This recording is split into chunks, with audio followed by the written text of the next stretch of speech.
Right now, school districts across the country are spending heavily on AI tools, new platforms, new software, new subscriptions, and most of them have no idea if any of this is actually working. Here's what the data says according to the Center for Democracy and Technology. 85% of teachers used AI during the last school year. But according to the Gallup-Walton Family Foundation, only 19% of teachers say that their school even has an AI policy. That's not an innovation strategy. That's chaos with a budget line. Now, I'm a former teacher and tech integration coach who builds products with AI. I spent 11 years in the classroom, and now I build apps, courses, and I run a business using these tools. I don't just talk about them.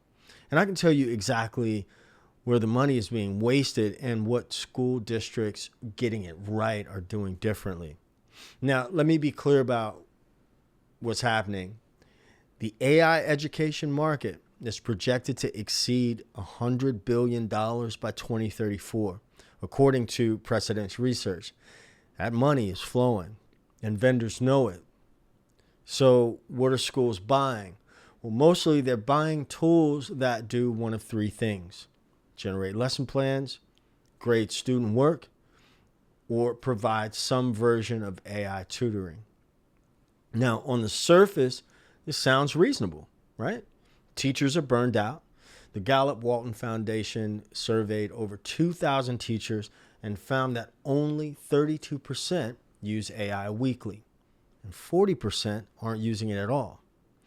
Not because they don't want to, but because 68% of them receive no training on how to use it. There's a real demand, but most districts are buying tools before they've answered three fundamental questions. One, what specific problem are we solving? Two, how will we know if it's working? And who is responsible for making sure that teachers can actually use it? If you can't answer all three, then you're not implementing AI, you're just purchasing software and hoping. Now, the biggest mistake that I see is what I call tools first thinking. Not just with districts, but also with just regular folks. A district hears about a new AI platform. Maybe they see it at a conference. Maybe another district is using it, so they buy it and they roll it out. And they do maybe a half-day PD session. And then they wonder why adoption is uneven and results are unclear. It's because that's backwards. You don't start with the tool. You start with the instructional problem. Are your students struggling with reading comprehension? Are teachers spending 4 hours a week on lesson planning when they could take 30 minutes? Is your SPED team drowning in IEP documentation? Those are real problems. Now, a chatbot subscription is not a solution to any of them unless someone has done the work to connect the tool to the workflow. The districts that get this right, they don't just go shopping first, they audit first. They identify the 3 to 5 highest friction workflows in their building, and then they find the simplest AI solution for each one. Sometimes that's a paid platform, and sometimes that's just showing a teacher how to use a free tool with a well-designed prompt strategy. Here's the second mistake, and it's a scarier one. The Gallup-Walton survey found that only 19% of teachers say their school even has an AI policy. That means in roughly 4 out of 5 schools, there's nothing written down. Now, think about what that means. Teachers are using AI daily. Students are using AI daily. The CDT found that 86% of students used AI last school year, and that includes everything from homework help to having back and forth personal conversations with chatbots. And in most buildings, there's no written rules about what's acceptable, how student data should be handled, or what the expectations are. That's not a technology gap. That's a governance gap.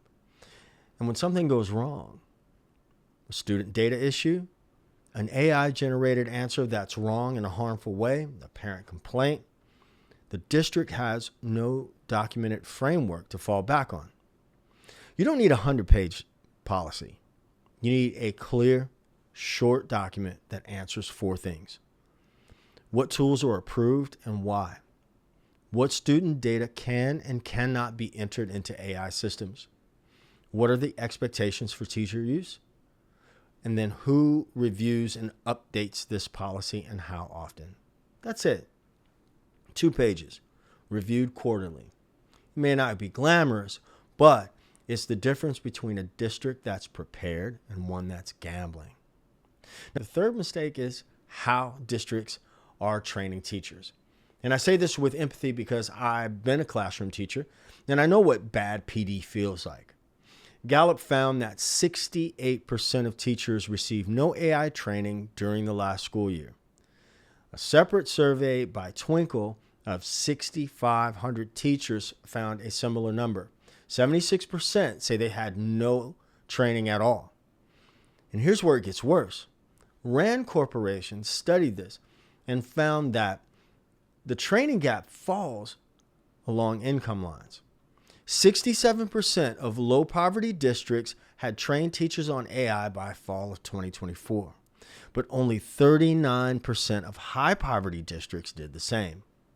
Principals in high poverty districts and high poverty schools were half as likely to receive any AI guidance at all, 13% versus 25%.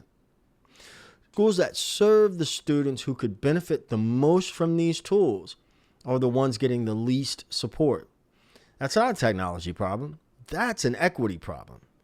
And if we don't address it deliberately, AI in education will just widen the gaps that already exist. And even in the districts that have provided training, most of it doesn't stick. Teachers sat around for a 2-hour session in an auditorium or a cafeteria or empty classroom. Somebody showed some slides, demoed a tool, and then everybody said good luck. That doesn't work. Not for AI, not for anything really. Here's what the data suggests does work. The Gallup-Walton study found that teachers who use AI at least weekly save an average of 5.9 hours per week. And that adds up to roughly 6 extra weeks per school year. But you don't get those savings in a keynote. You get there from hands-on, job-embedded practice.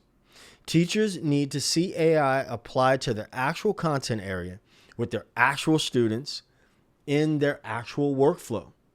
The districts seeing real results are running what I'd call build sessions, where a team of teachers sits together for 90 minutes, picks one workflow, and then builds an AI-assisted version of it before they leave the room.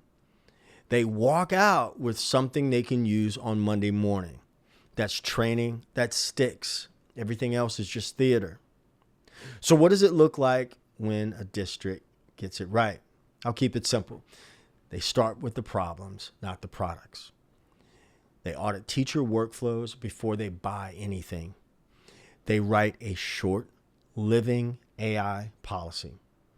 It covers approved tools, student data rules, and expectations. 2 pages reviewed quarterly. They invest in hands-on training, not presentations. Build sessions, small groups, real content, real tools, and they walk out with something usable. They measure what matters, not how many licenses they bought, not how many teachers logged in once, not any of that. They measure time saved, student outcome changes, and teacher satisfaction. If a tool doesn't move those numbers in a semester, they cut it. That's the playbook. It's not complicated. It's just discipline. Now, if you're a school leader or an administrator watching this and thinking, this is exactly what we're dealing with, I've put together a free guide called the Build First Framework. It's a simple worksheet that walks you through identifying the real problem before you spend $1. And that link is in the description. It's free. You can download it and share it with your leadership team. And if your district is looking for hands-on help with AI integration, the workflow audits, the policy, the teacher training, there's a link to get in touch with me in the description as well. I'm Ted Gould, and this is the AI Liberation Lab. Every stat I cited is linked in the description below. Check for yourself, and I'll see you in the next one.